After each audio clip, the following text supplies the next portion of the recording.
I'm just working from a microphone here. I have a face for for the radio and a voice that's kind of whiny, so I apologize for all that. So I'd like to talk to you guys about asthma today. It's something that's near and dear to my heart, but I'd also like to, with all this stuff going on right now, I'd like to thank all of you guys for what you do. I worked in a rural hospital in the beginning of my career. I had 2 beds in my emergency department. I had a great EMS system within us who brought them to us and transferred them out.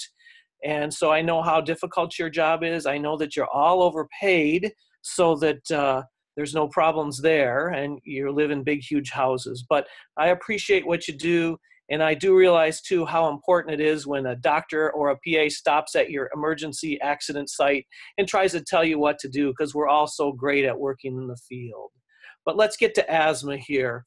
I will be talking about some new things, some things I think that's going to be in your future that's going to make you guys excited about new things, learning, and areas where you can help us when you bring the patients we share to the emergency department.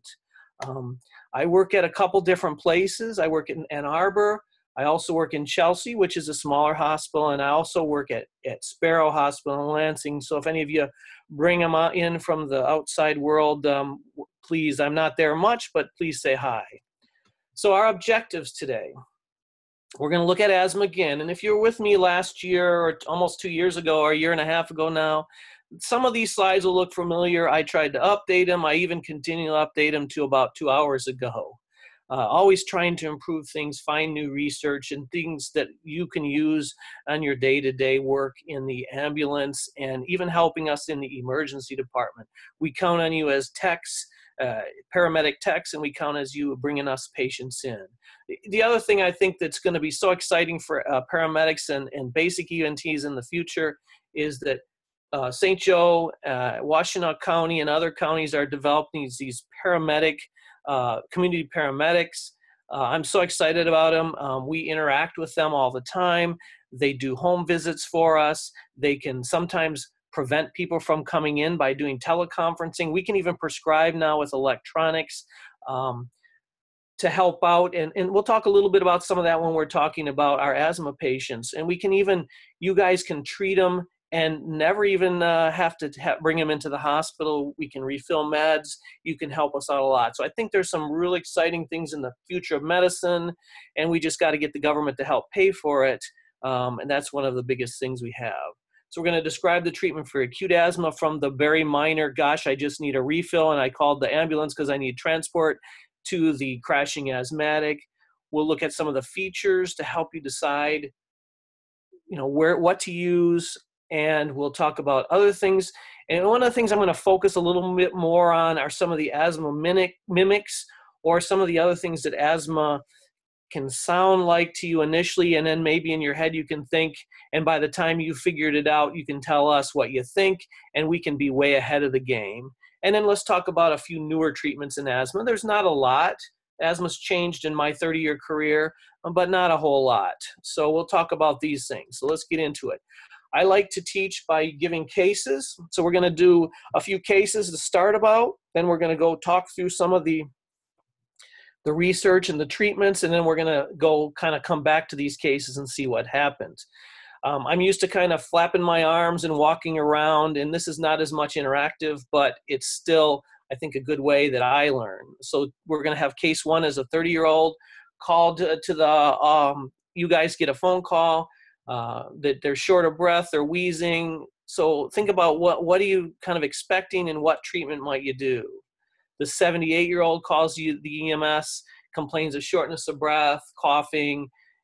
He's getting worse. He's been trying his treatments. He's coughing, he's wheezing, and his legs are swelling. So maybe some other things may come to mind as we go along in this lecture. The 19-year-old who calls with dyspnea, trouble swallowing, history of asthma, coughing, wheezing, using their inhaler way more than I would like them to use it. A 27-year-old with cold symptoms, not improving with their treatments, using the home nebulizers. They're in distress, they're using their muscles. So you can see a progression of symptoms in these patients.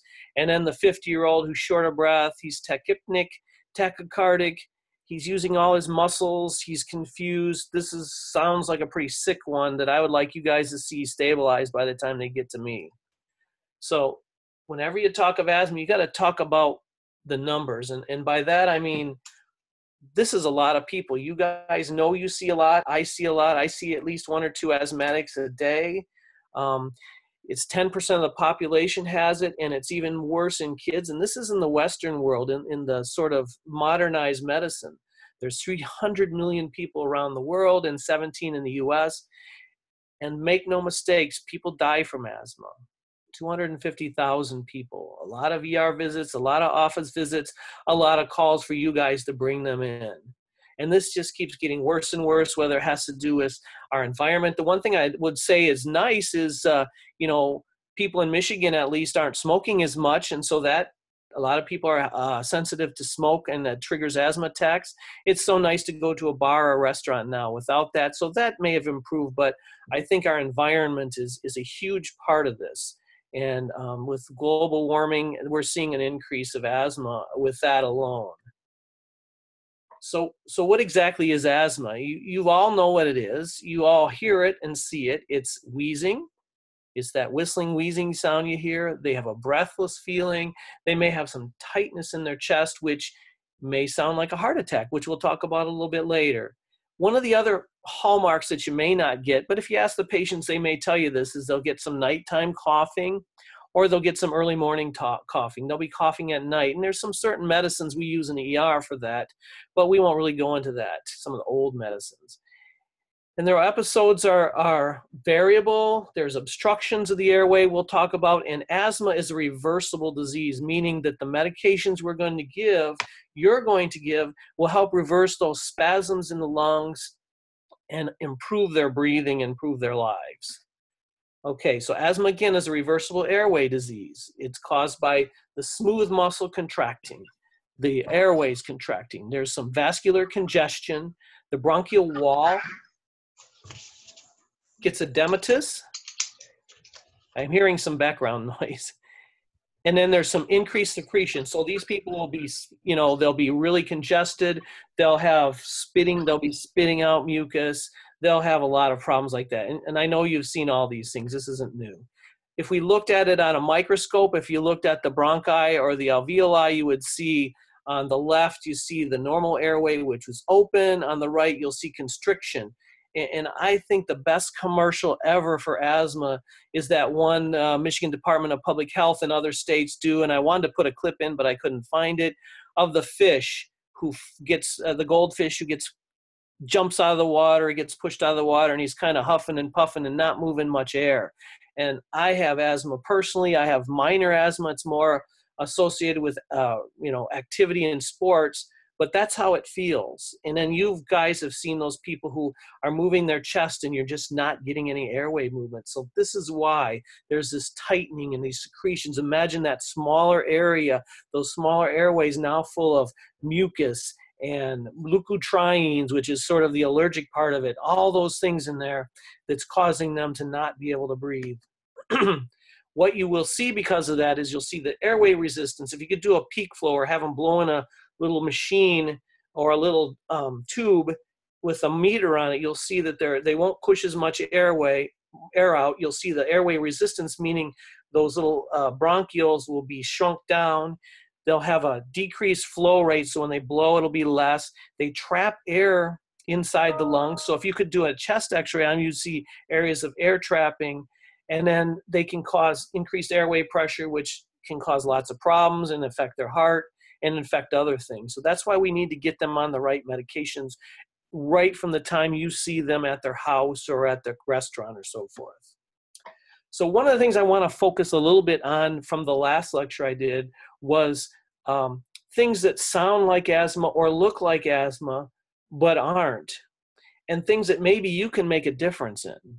So one of the areas is, we always have a saying that I tell my students, my PA students, our residents, and even we have our community paramedics rotate with us, is everything that wheezes is not asthma. So you got to be real careful and think in your head. You guys are all very smart and educated. It doesn't seem like asthma. it's not fitting right. And in this case, this is a pneumothorax, and that means basically their lung collapsed. If you look at that x-ray, which you won't have on your ambulance, but what you'll see is, what I will see on there is those white arrows is where the lung markings is, and the lungs should come all the way out, and they shouldn't be collapsed like this. But what you might see is you listen to their left lung and you don't hear air moving where you hear it on the right, even though you hear wheezing. Or, as you may remember, you may see tracheal deviation. So what could you do different? Well, this is a picture of a patient who had a collapsed lung or a pneumothorax, and you can see the little catheter in there. So you can do a needle thoracostomy on some of these people if you're pretty sure what they are. The truth is, you're not going to hurt anybody. This is going to be somebody in distress, and you'll probably see the tracheal deviation, but you could save a life. Now, in part of the education we do with the PAs and the paramedics and the doctors at our hospital is we do what we call a sim lab. So this was actually one of our simulations, was a patient who was wheezing some, but they had no breath sounds on the left. So we put a needle thoracostomy in, and then we did a chest tube on them. So you could have made a difference. You could have saved their life temporarily until we could do something more long-term to help the lung to inflate. So you may hear wheezing, but you should hear breath sounds that are decreased, but you could be fooled by that. But you also may see that tracheal deviation, or the trachea, the middle is pointed to the right or the left. And that's not normal. You guys know that. So something you can do that's kind of neat. So pneumonia is another thing we see. We see a lot of this. And right now, this time of year, I see it every day. The flu turns into pneumonia. Well, you can't fix pneumonia. For the most part, I would like you to treat pneumonia with bronchospasms or asthma symptoms the same way that we'll talk about in a minute. But think about it. You're hearing, some muffled sounds at the base. They're coughing up a lot of stuff that's green and yellow, and they have a fever. That's not asthma. Asthma doesn't have a fever. Okay? So another thing to think about is pneumonia. Epiglottitis is something we're seeing a little bit more again. They won't have the typical wheezing, though it does sound like it. They'll have more of a what we call stridor, or it sounds like croup, but it's more scary. To give you a perspective, when I started almost 30 years ago, this was before the immunization called the Haemophilus influenza B, or the HIV vaccine. And when we started, kids used to get epiglottitis. I have not seen a kid with epiglottitis in about 25 years since the HIV vaccine.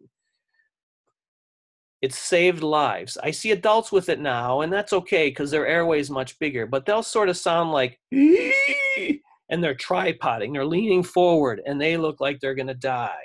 And when we had epiglottitis in kids, if you look in their mouth with a tongue blade, you can cause that little tiny airway to completely close up, and the only way you can save them is putting the surgical airway in.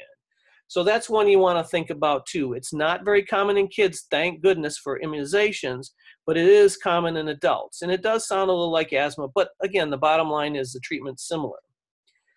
One of the main things we see with asthma patients, or sounds like asthma, is congestive heart failure. And we're going to talk a little bit about that because I think there's some really cool things coming down the pipe for you EMS people, paramedics, and EMTs. Pulmonary embolism can wheeze as well. That's a blood clot in the lung. What can you do in the ambulance? Not much, but you can kind of recognize that they're tachycardic, they're tachypnic, they may have a swollen leg from a blood clot in their leg. So you can key us in. You can help us make the diagnosis, okay? And what we do for those is either go in there and do them, take the clot right out surgically. We give them a sort of TPA, the clot buster too, okay? Foreign bodies. You guys see foreign bodies. Today we're not talking about these kind of foreign bodies, but we're talking about some foreign bodies that kids swallow. The scariest story I'll tell you is my friend is a PA up in Brighton, Livingston County. And less than about 3 months ago, he was driving home from work and he saw the paramedics on the side of the road, and he knows all the guys because he's the EMS representative for the county. So he stopped by, and they had a patient who was an extremist. He was in a car accident, but the story didn't make any sense because he was actually not breathing at all, and he didn't seem to have any damage. So the paramedics were trying to intubate him, and they saw something in there they couldn't stop. They couldn't get out. So Matt, my friend, tried to intubate as well. Couldn't get the intubation in. On the side of the road, about 2 miles from the local hospital, heated a surgical airway. The guy had aspirated food while driving, which caused him to black out or have a syncopal episode. And the work of the paramedics and Matt together saved this guy's life. And that was a real credit to the paramedics realizing they couldn't intubate this guy, and the good luck that Matt happened to be on the road and was one of those aggressive guys that stopped by. So foreign bodies are something to consider. And a big one is the coins. The kids swallow the coins or the buttons. They may be wheezing, but what might be different than them is they may be drooling as well. They may not be coughing, but you still will hear wheezing. So if you have a kid that may have swallowed something, or mom says, he was alone in a room and he doesn't have asthma, but he sure sounds like it now, think about that. You won't probably be able to see it without an x-ray, but again, you can help us figure out what's going on. Other things that can mimic it is, upper airway obstruction, tonsillitis, or a deeper one, an abscess. Croup, you'll see kids this time of year. Sometimes you can do high flow oxygen with these kids. Sometimes you can humidify it. Sometimes you can just put them outside. GERD, gastroesophageal reflux disease, or heartburn can sometimes mimic asthma or even worsen asthma symptoms. And again, this time of year, these little kids with bronchiolitis who are just pouring out the mucus and wheezing and short of breath, suctioning, you may be the best thing for them. So you can help us again there.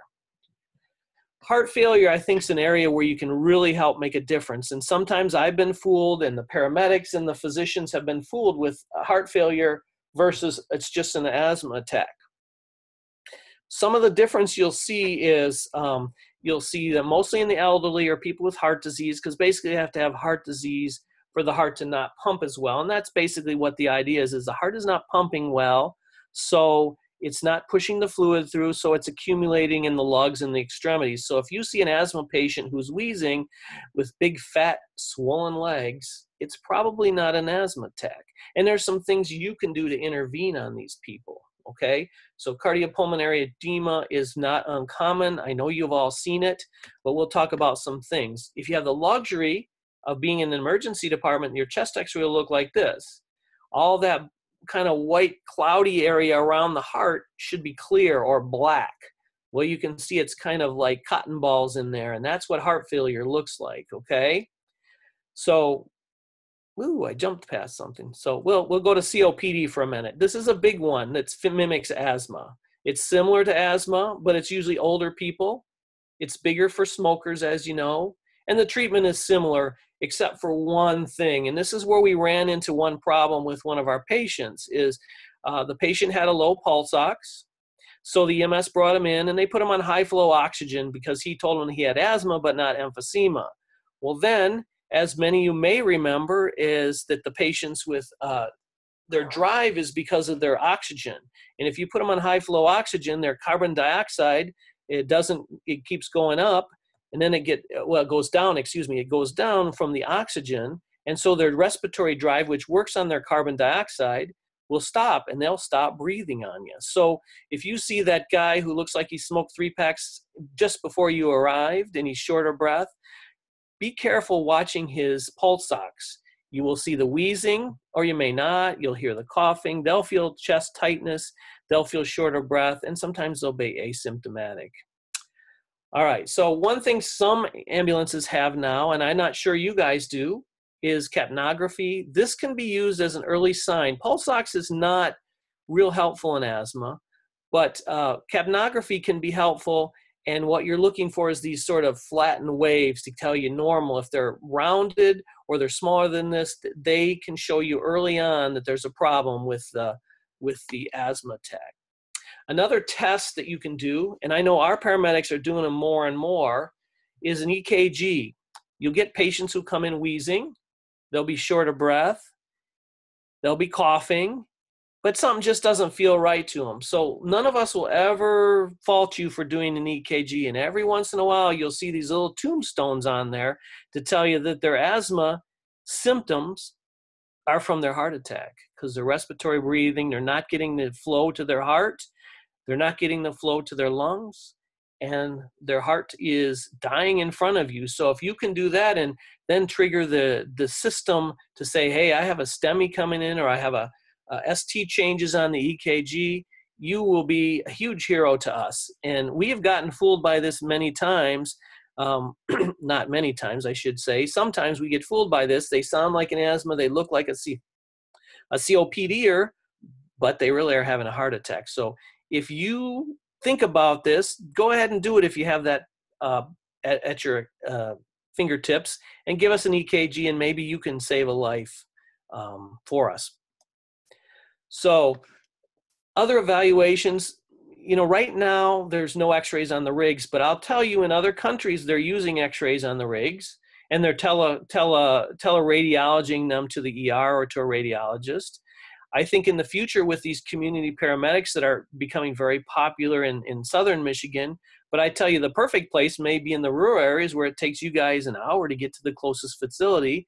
You might be able to really intervene on people. So that could be something in the future, and certainly other countries are doing it, or they're following around. I think a bigger one, and one I'm kind of excited about myself, after 30 years of working in the ER, I'm finally learning to do ultrasound.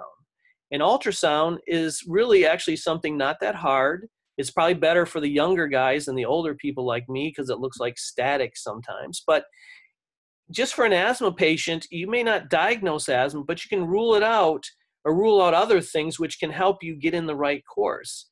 So as you look at this picture, you can see the lines are horizontal. They kind of go across. That's a normal lungs ultrasound. The one on the right now, the B lines, are up and down, and that tells you that person's probably in heart failure. So that test takes about 2 seconds to do. I can teach anybody to do it in 5 minutes. That's how long it took them to teach me, and I'm not the brightest bulb. So I think that's an interesting thing. And why I say you might be doing it in your ambulance is because we can do fast exams, which is looking for abdominal trauma. You can do IVs if you're having a really hard stick IV and you're a long ways away. And the most important thing is this little ultrasound machine that I ran into when I was at a national conference is called a Butterfly. And this ultrasound hooks into your iPhone and soon into your Android. And this system costs $1,000. And it may not be in your budget, but it might be in your ambulance's budget. It's easy to teach you how to do. If you have an arrest, you can put that thing on their heart and say their heart's moving, or it's quivering, or it's pumping, so you can see PEA. There's a lot of things you can do with this for $1,000. So I think that this may be the future for EMS, to do some of these ultrasounds limited. And I think it's exciting, because the more things you get to do on the ambulance, the more things you get to do in the ER, because all our paramedics techs in the ER are better than me at doing ultrasound guided IVs. So there is a lot of exciting things, and I think this is just going to expand. They're even using this at looking at broken bones and some things where you can maybe even tell somebody, it's not broken, we don't need to take you to the hospital, stuff like that. So I think the future for ultrasound, you guys are part of this, and it's really kind of neat. And this little machine right here, not trying to sell it because I don't own stock in it, but this is a thing that might be something you'll be using in the near future because it's affordable. So let's talk a little bit more about asthma. So I like this scale a lot, and I even use it for adults. This is called the Pediatric Assessment Severity Scale, or PASS. Every pediatric patient comes to our emergency department, gets a PASS number. But I like it even for adults because it sort of gives you an idea how sick they are. And this is something you can pull up, or you can use my little chart here, and you can get an idea how bad these people are, and sort of use your skills to sort of focus your treatment on people. And this is a really simple, easy to remember. We actually have it on a card on our little badges that says pass exam, and we document it. And if you document one when you see them, and then we can document one when they get to the ER, we'll know how well these treatments you started how effective they've been. So this is one that help you guide your treatment. We'll talk a little bit more about this in a minute. So I know I'm talking fast. We're already a half an hour into this, and I hope I'm reaching you guys. Since I can't hear you laughing or making fun of me or making faces, I just don't know. So treatments, and we're going to talk about treatments. We've talked a little bit about some treatments, I'm going to talk about congestive heart failure treatments that you guys can use to intervene too, as well as asthma. I like to make this about as many things as I can since we talked about asthma earlier. We're updating and we're doing things. So always remember, I don't have to tell you because you know it more than we do. Any emergency starts with the basics: airway, breathing, circulation. And remember, we're dealing with airway and breathing in this one, and somewhat circulation. So consider those first, look at those first, and then start thinking about asthma and other things. Oxygen has become sort of an interesting thing in my career. You know, everybody got oxygen, everybody got put on high flow oxygen. A lot of people got on those non-rebreathers and some of those other crazy devices we used.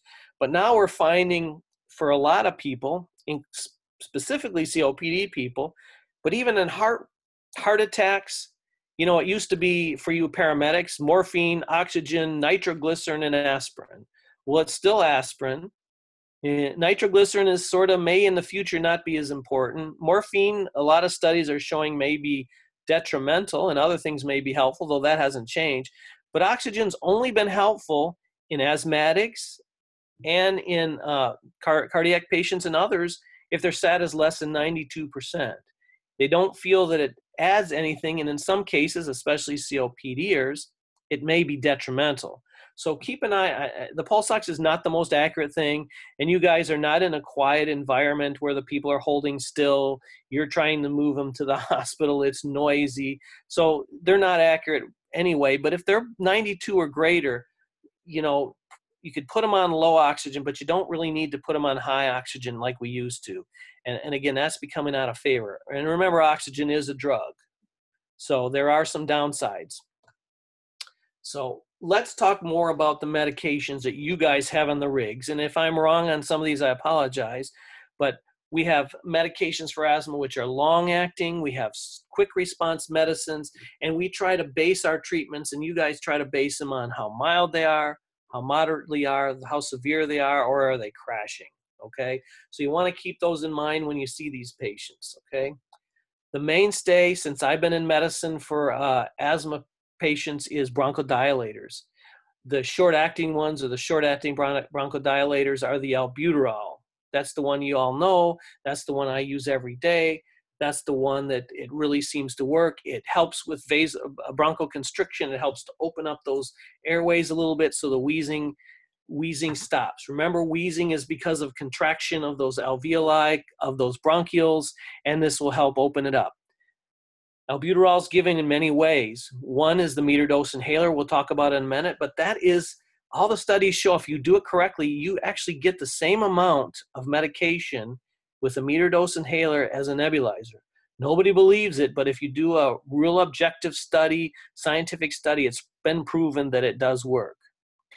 So if you're a basic and the patient only has their meter dose inhaler and you don't have access to a nebulizer, if you do it right, which we'll talk about in a few minutes, you can make just as much an impact as is the nebulizer. The nice thing about the nebulizer is we can adjust the dosages a little bit better. So we can do them Q20 minutes. We can actually do them continuously. But remember, there's two things about the bronchodilators. One, they're not beta-2 specific, which means their heart rate will go up, okay? And the other thing is, if you guys are into drawing EMS, we were doing them for a while. I don't think we are anymore. But if you draw lactic acids, the lactic acid will go up with albuterol treatments. So just keep that in mind and let us know at the hospital when they get there that, yeah, I've used a bunch of treatments when I drew my lactic acid, but not everybody's doing that for sepsis. The other short-acting one is Xopenex or levobuterol. The studies have shown that the Xopenex basically is also nebulized. There is an MDI, but there is no difference in the two except for cost. Now, I've had people come in and tell me Xopenex works and I'm allergic to albuterol. Well, that may be true, or they may have more side effects, but it is not better. It costs 2 to 3 times more. And our hospital, St. Joe's, does not carry it because of the cost. So, you know, it's not any better, so there's no reason to use it. A hint, that might be a question somewhere later. There's also newer drugs you may hear about on TV, you know, for asthmatics and COPD. They're called the long-acting beta agonists, and they have no use in the emergency medicine. That's including you guys. The salmeterol, there's a couple others, but those don't have any use. They actually, when you're having an acute attack, they can actually make things worse. They're contraindicated, and they increase the death rate. Those are only useful for chronic asthma that's helping to control it, not an acute situation. So if they hand you an inhaler that's not albuterol, don't use it, okay, on your rig. Just stick to the albuterol, and then the other one we'll talk about. Inhalers, nobody uses them right. If you ever watch anybody use them, 90% of the people who even been trained to do it don't use them right. The most important thing you can do is to get them to use the inhaler with a spacer. And you guys can make an impact. I don't know if you have spacers on your ambulance, but if you get like at the bottom right, if you get a little water bottle and you cut a hole in it and put your inhaler in there, and then use the water bottle, it captures that medicine instead of it flying all over the place. They inhale slowly. So again, if you're on a basic unit that doesn't have any albuterol NMTs, or if you're sort of on the sideline with your kids and the kid has an asthma attack and he's using an inhaler wrong, find a water bottle, put a hole in it, and you can really make a huge difference. You can use it a little more frequently while you're there, and then get them stabilized for the ambulance to get there if they're that bad. But inhaler makes a huge difference of delivery of medications and getting the right amount. So I can't tell you enough how a cheap inhaler spacer down at the bottom works, or $100 one up on top that, the aero chamber, works. They do make a huge difference. The other treatment you probably know is called Atrovent or ipotropamine bromide. Okay, these are in the duonebs we'll talk about in a minute, but it's basically it's a bronchodilator too, and it's an anticholinergic. It helps dry up some of the secretions, and it augments the use of the albuterol. So together they work great. I like to do 2 to 3 treatments every 20 minutes of the combination. It's very helpful in asthma, and it's even more helpful. It seems to work even better with the COPD. So again, you're not going to be wrong. You're not going to make a mistake if you use that and they're not truly just an asthmatic. But it works well. And then the duoneb is basically the combination of the albuterol and the Atrovent. Other people used to call breathing treatments updrafts. There used to be a lot of different names. Duoneb was a new name to me. We just called it albuterol of Atrovent. And they said, do you want me to do a duoneb? And I said, what?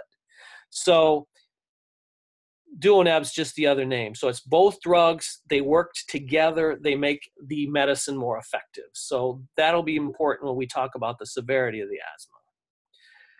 Another thing our paramedics are doing in our area are steroids. They're getting the steroids started right away on the asthmatics and even the COPDers. Prednisone, Decadron, Salumedrol is not going to hurt very many people unless there's some crazy diabetic, okay? So you're really not going to cause any harm. The prednisone we used to think that the prednisone really wasn't effective for 24 to 48 hours.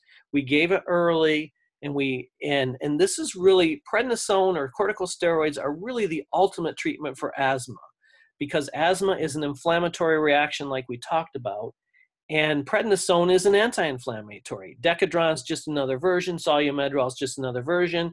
They work longer or shorter, but the steroids are really the treatment for asthma. And if you want to talk someday about, chronic use in asthma or COPD, people do it backwards. They use albuterol and then they use the steroids as rescue, but we really should be using steroid inhalers to prevent the asthma attacks, and then the albuterol as their rescue inhaler. So steroids really work. They used to think, like I said, it was a delayed effect, but there seems to be new studies that are showing that there's an effect that I've seen within a couple hours, that they're feeling better already. So the earlier you give them, if you see an asthmatic in your ambulance and you're allowed to give steroids on your rigs, which again we allow, go ahead and do it. 50 milligrams of prednisone is really not going to hurt anybody. There does seem to be the effect that it's I wouldn't say immediate like I said here, but early effect more than we used to think, and it decreases admissions. The other thing is, it's so important, is oral is just as good as IV. So you don't have to start an IV for 125 milligrams of Solu-Medrol or 10 milligrams of Decadron IV. Oral steroids are just as good as IV as long as they can swallow. Every study has bared that out. I've even had arguments with internal medicine doctors who have made me prove that through studies, and we have been able to. So oral is just as good as IV as long as they can swallow and don't aspirate it. But get them on early if you can do that. Inhaled steroids, like I talked about, is the mainstay of the chronic treatment, but there's no benefit right now in EMS. We don't have any, or in the ED, inhaled steroids that don't seem to work as well, and we don't have a good delivery mechanism right now. That may change in the future. They're working on that, but that's just something to consider if they're on asthma court or one of the other sort of inhaled steroids. No real use that you can use them. Some of the other medicines we use, some of them are a little bit older, but some are coming back. So when I started terbutaline, which many of you probably have never heard of, we sometimes use it for people to stop deliveries, women mostly, to stop deliveries, but terbutaline is one, and epinephrine is actually sort of like an asthmatic attack. Like an allergic reaction. Remember that they are beta agonists, they can open, they help bronchodilate. Allergic reaction is sort of what an asthma attack is in some respects because it's causing that inflammation. So in severe cases, epinephrine is an acceptable drug, even if it's just one of the injectable ones. I'm blanking because they were so expensive, but if you have one of those epi injectors, EpiPens, those may be helpful to help reverse a more severe asthmatic. So that's certainly within the protocols of many of them. We even do, mostly we do subcutaneous, but occasionally if they're sick enough and they're dying, we use IV epinephrine. So we'll talk a little bit more of the dosages of that, but obviously there's a potential harm. But it's not actually as bad as you think because, believe it or not, we are starting to use lidocaine, which is similar in that it's a cardiac drug for kidney stones right now. So we're using that IV. But you may have to use epinephrine IV at some points, a really severe asthmatic with a long transport time to save a life. So keep that in mind. I did a search, and it appears that most of you have magnesium on your ambulances, for torsades. Magnesium sulfate's another one of those that's in your armamentum that you could use for an asthmatic. It inhibits the smooth mush action potential, so it helps the bronchodilate again. For the really sick patients or the ones that aren't responding, I give 1 to 4 grams, just depends of IV mag slowly over 10 to 20 minutes, but that seems to really make a difference. Usually I start at 2 grams, and that seems to make a difference, and it benefits the sicker patients. So what we're looking for is, how to do breathing treatments, but what can I do to help those that are really sick and I'm not getting a response, and I got an hour to go before I get to the closest hospital. All right, so things that you can't do, and I even can't do, there's some medicine. So there's something called ECMO you may have seen on TV. It's basically sort of like dialysis where the oxygen's pumped directly into the bloodstream through an IV. U of M does that. I've never even seen it done, but it does work. And Heliox is a combination of helium and oxygen. There was a lot of thought that helped, but not right now. It's not working well. Oops. Ketamine, ketamine's one that they find. I know our EMS system is going to ketamine for pain starting in a few months, or the summer, I think I heard. Ketamine's something that you can use. Ketamine is thought to be a bronchodilator. You guys may know it as the horse tranquilizer, vitamin K, so on and so forth. But ketamine has a bronchodilator effect, so some research is showing that it may help with that. It may especially be helpful if you have to put somebody down a little bit to intubate a severe asthmatic. So ketamine is the preferred induction agent. So it's about 1 to 2 milligrams per kilogram. I know you guys are going to start using it for pain. It's got a little bit of a weird effect that they kind of hallucinate some, but it does cause bronchodilations. Occasionally it causes increased secretions, which can plug up those lungs and bronchioles and alveoli a little bit more, but it is effective if you need to tube somebody. One area I think that you guys are going to do more and more of, and I'm seeing it in some cases, is CPAP or BiPAP. This is sort of before you intubate somebody. In COPD and asthma, we have seen dramatic changes where asthmatics that get intubated did not do well, obviously. We see, and COPDers did worse. We have seen people who were about to be intubated, we put them on BiPAP, or EMS started them on BiPAP, and they've made dramatic improvement. So this is a huge thing that's coming in the future. And just so you know, BiPAP, which is a two-pressure system of pumping the oxygen, and CPAP, which is continuous, there's been no show of benefit for either one. So most of us will only see CPAP if we do it. And just imagine somebody has a CPAP at their house. You can maybe use their CPAP machine, hook it up to your EMS, and use that to help stabilize them and be quite the hero, even if you don't have it. So what it does is it assists in the work of breathing. They don't have to breathe as hard. They're tired. These are the people that are tiring out. You need to assist their breathing. It recruits the alveoli. It helps with the gas exchange. It really helps prevent people from being intubated. It's one of those things where in the old days I intubated a lot of people. I am not intubating people as much with the CPAP or the CPAP mostly. You can use it if you think you need to use it. You're not going to harm anybody. The worst thing is they may not tolerate it. And you need to coach them. This is where you need to be a good coach. You need to say, hey, this is going to be weird. You got to let this thing breathe for you, but it will help you feel better. And the COPDers especially, you'll know they'll do well on it.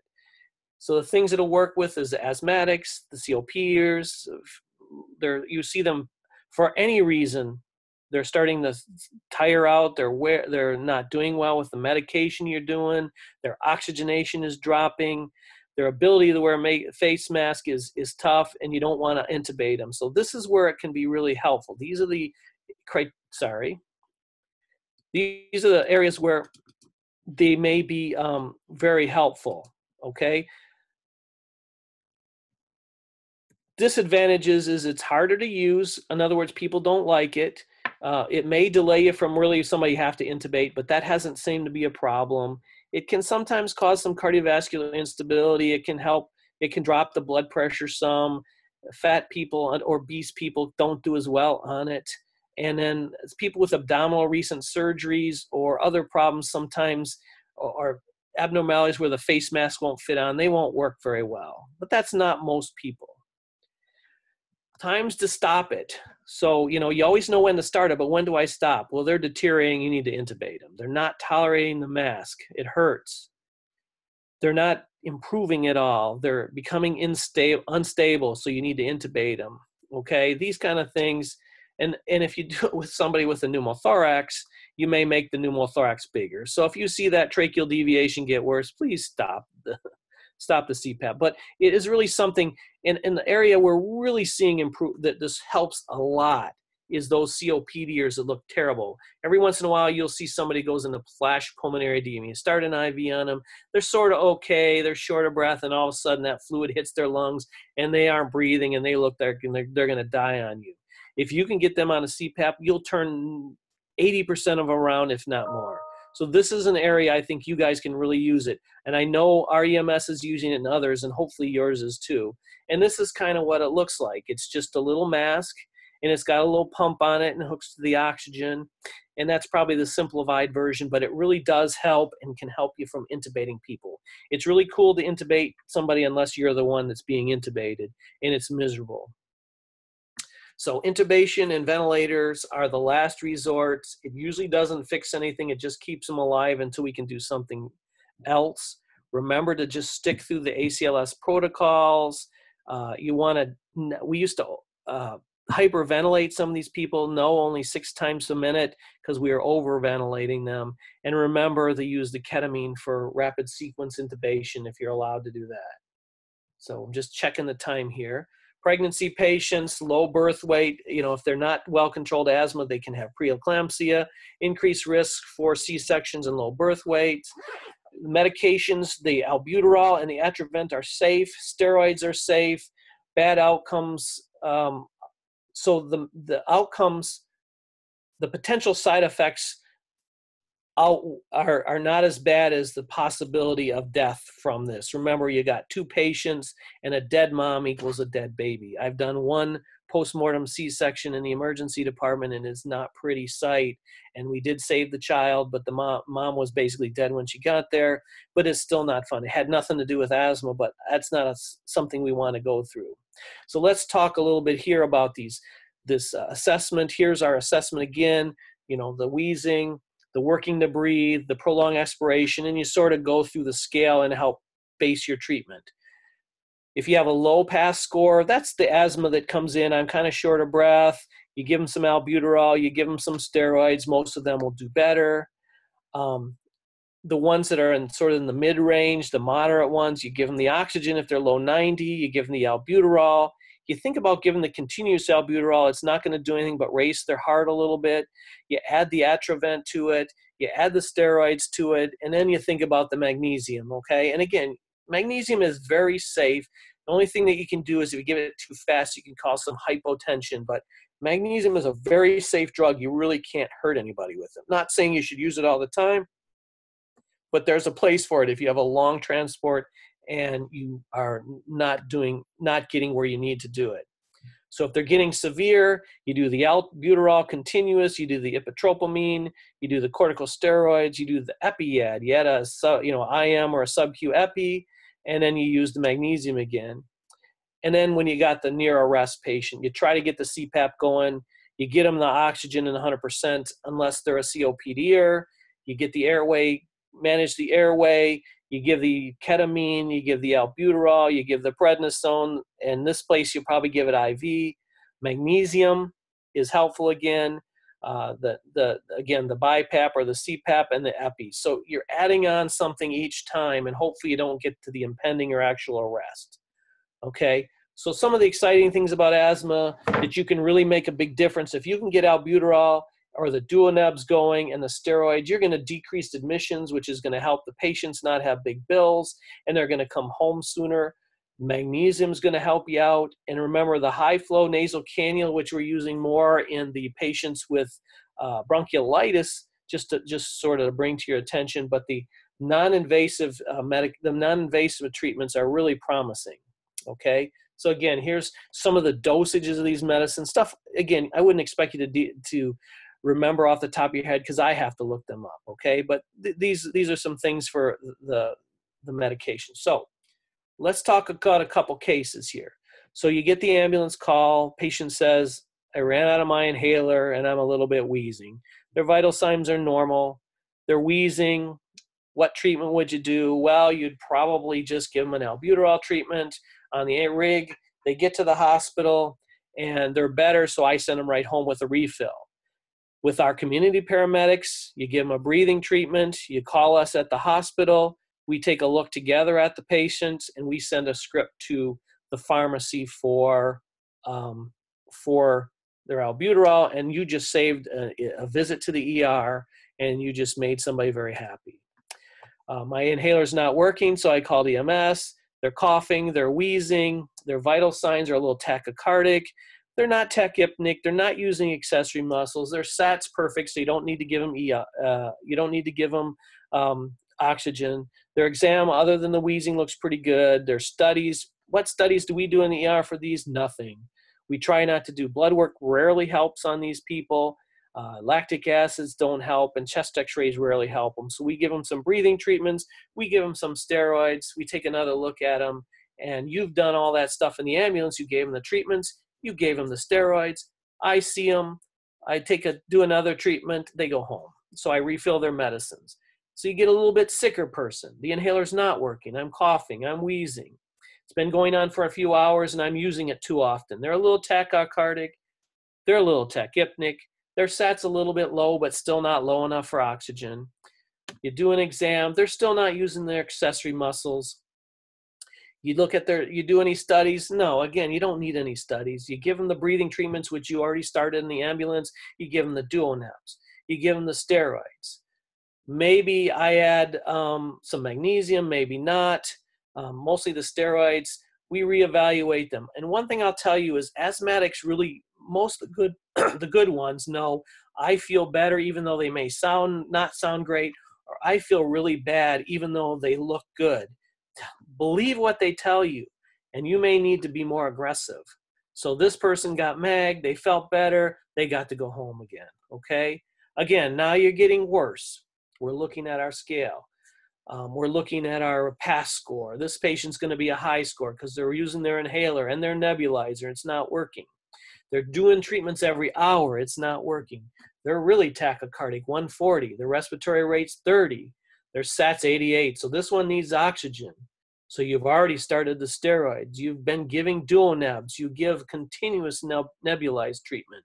You've given them a little MAG because you're really smart. You're way ahead of some of your colleagues, and they're starting to get a little bit better. Again, studies, no, there's no studies you can do, nor is there many studies I can do, except maybe in this case a chest x-ray, maybe an ultrasound. Okay, we talked about that. Make sure there's not something else going on. We reevaluated this person. They didn't need epi. They did get admitted to the hospital, but they got out a lot quicker because of what you did. And then the last one is a little kid. And this is one you're going to see at some point in your career. A 7-year-old playing alone. Mom says he has a history of asthma. She left him alone for a few minutes, just for a minute. She got back and he was drooling, he was tachycardic, and he was short of breath. And something doesn't seem right to you. So you started the treatment because they're tachycardic, they're drooling, and their respiratory rate was 30 and there's retraction. But you come in and you say, hey, Jeff, something's not right about this. They're wheezing, but I just don't know that this was an asthma attack coming on quick me. So you've started the treatment. Steroids would certainly be appropriate when you don't know what's going on, but they're having asthma symptoms. I, in this case, would do a chest x-ray, and we found something in their chest. They'd aspirated some of the metal parts of their parents' new furniture from a Swedish manufacturer known to some of us in this Metro Detroit area, okay? So foreign bodies in the nose and the throat, coins are not uncommon, and the kids don't tell you. And this was like a 5-year-old, so they can't really tell you much, okay? So sometimes, no matter what you do, you're just damned if you do and you're damned if you don't, okay? But let's talk about some cases we talked about at the beginning. We're kind of winding down, and I want to be very cognizant of your time. So our first patient we talked about in the very beginning was a 30-year-old called EMS for shortness of breath and wheezing. So the things you'd want to know is what was their heart rate, what was their respiratory rate, what was their stat, and what have they been doing on their own? What treatment would you start with somebody like this? Well, you definitely start albuterol, and certainly would not be wrong to give them a dose of steroids if you have that at your access. So we gave them albuterol and duoneb, the EMS team did. The vitals look good. The stats stayed about above 95%. They still wheeze, so if they're wheezing much more than after one treatment, I have them start steroids, but you guys already did that. Patient's doing well. Pretty much all they needed were the steroids, and as soon as they got to the ER and we reevaluated them, they went home. So another patient, you saved hours in the emergency department by starting treatment. Now comes the trickier part. So you got a 78-year-old complains of shortness of breath and cough. Their cough is kind of loose and wet, and not much is coming up. It's been getting worse over the last few days.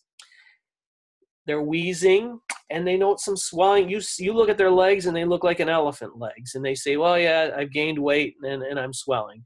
Do you have a history of anything? Not that I know of, but most of your patients don't remember their meds because it's all in the records that you have sitting right there in your ambulance. And I have them sitting at my desk in the emergency department. So you did a chest x-ray. So again, you don't have that. I do.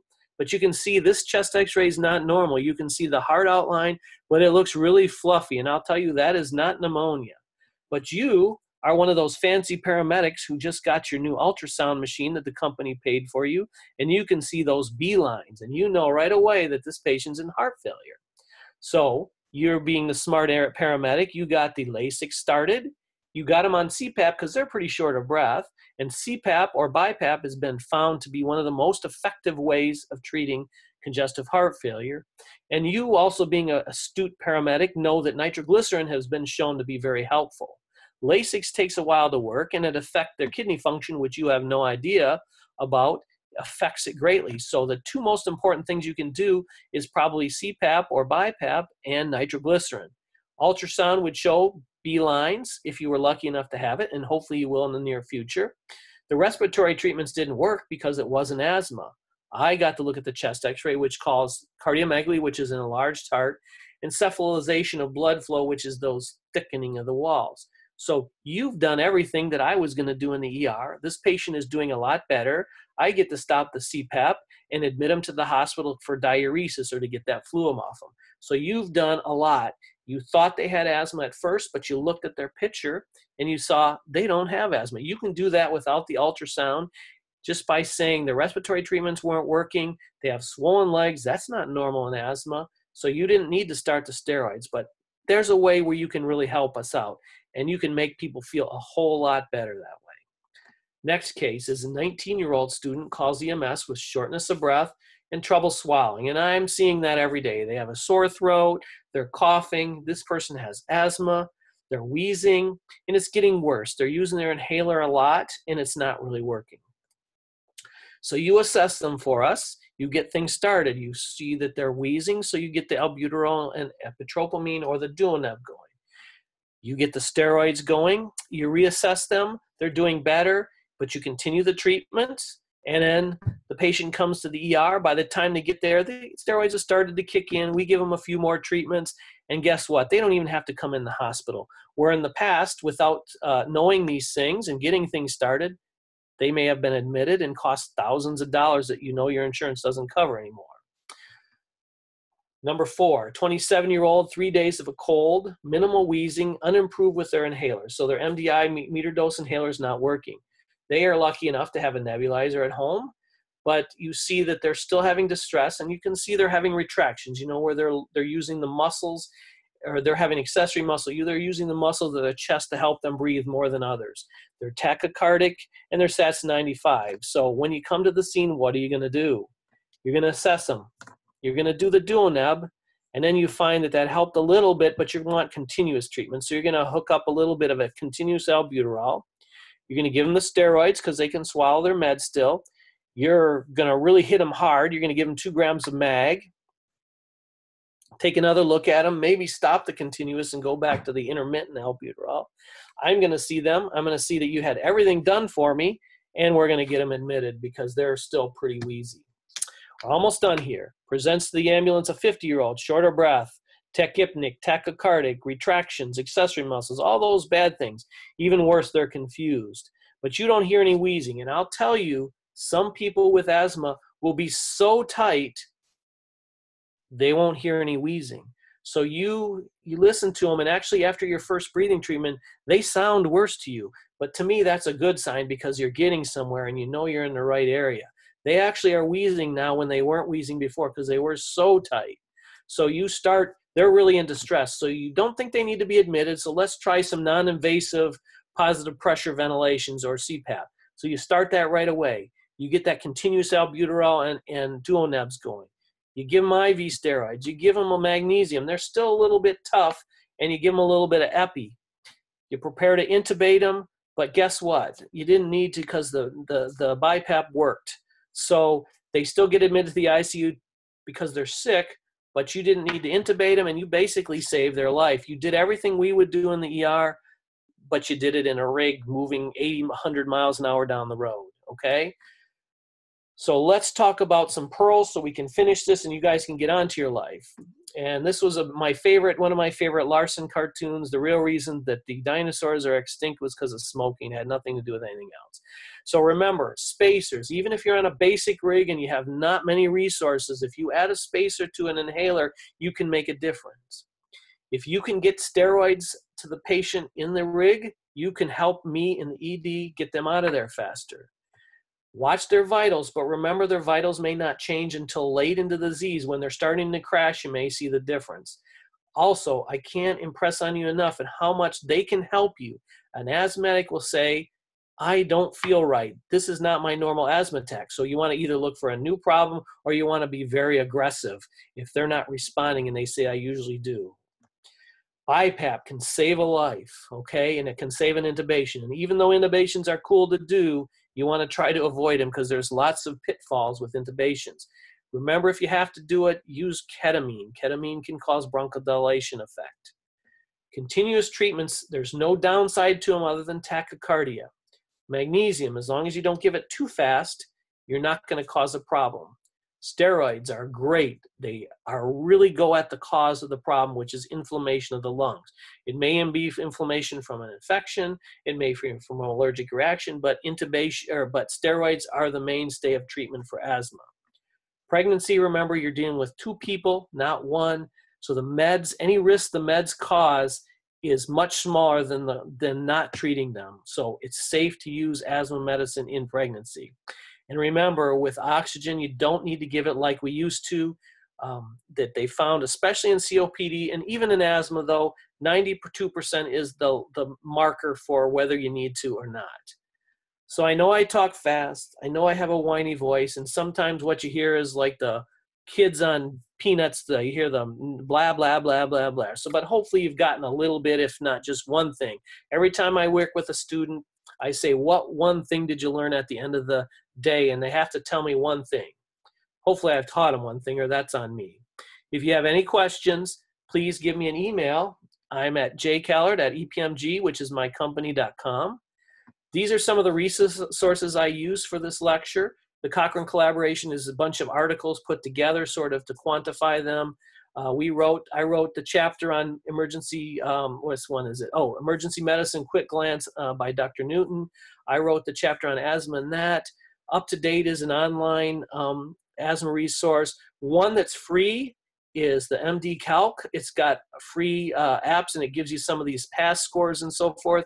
And the Asthma Initiative of Michigan, which I worked with and how I got involved with this, got resources for you as well. So please use them, or let me know if you need anything.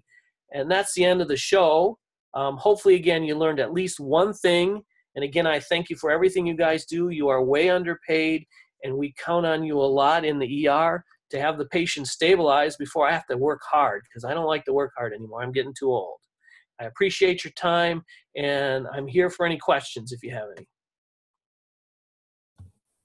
Thank you, Jeff. And I would have to agree, all of the EMS personnel on this webinar tonight and all around the nation, and especially in our rural areas in Michigan, are definitely underpaid. And this is exactly why we bring presenters in like Jeff to offer these opportunities to educate and keep the continuing education credits going, because there's so many of you that are so passionate in what you do, and we're all so appreciative of you. So with that, I'm going to go ahead and unmute the lines. As I can see, there have been no questions in the chat box, but if you guys do have a question, feel free to ask Jeff. If you have any comments or questions as well, please speak up. One thing I'll also say, just while you're thinking, is the best PAs that I have in my department are former paramedics and EMTs. So just if you're looking for further education, give me a call. Sounds good, Jeff. Is there any questions for Jeff? It looks like you're getting some good comments in the chat box, Jeff. Good. They said great pearls, very informative. I try. I hope I didn't put everybody to sleep. Great presentation. So much valuable information. Thank you is another one. Good. Well, if you have any questions and you had to get back to work, again, feel free to email me, and I'll try to answer them and get you resources for them. And again, I look forward to next month, I don't remember what day, but talking about sports medicine, another one of my loves, as I was an athletic trainer and an EMT specialist, even though I don't think they have them anymore, but I was an EMT specialist. And so I really like to merge those things, because I think that they're some of the smartest people I know are athletic trainers and paramedics and EMTs. And to just go off on what Jeff just said, he will be presenting next month, and it's actually going to be Wednesday, March 28th from 6 to 7 p.m. And I will send out a registration link for that probably in the next couple of weeks, so please look out for that. And I just wanted to remind everybody, I will be sending an email out after this with an attachment of an attendance form, the quiz link, and evaluation link. And on that evaluation, please, please, please make sure you include some suggested topics for future webinars. I definitely take that into consideration for future webinar scheduling. So please Be as specific as you can as well. I know a lot of the time people just say pediatrics, but under pediatrics, there could be various topics that you want to hear about. So please fill that section out on the evaluation. And again, this webinar has been recorded, so you'll see that up on the MCRH website shortly. And if you have any questions after this, feel free to reach out. Thank you guys for your time and everything you do. Thank you, Jeff. I really appreciate it. It was a great presentation, and I think I learned more this time around than the last time. I think there was more information this time to learn. So there's always more. I know. I think you did a great job. Thanks, guys. And all see right. you next month. Yes. We'll talk to you in a month. Thank you, Emma. All right. Have a good night, everyone. Bye now. Bye.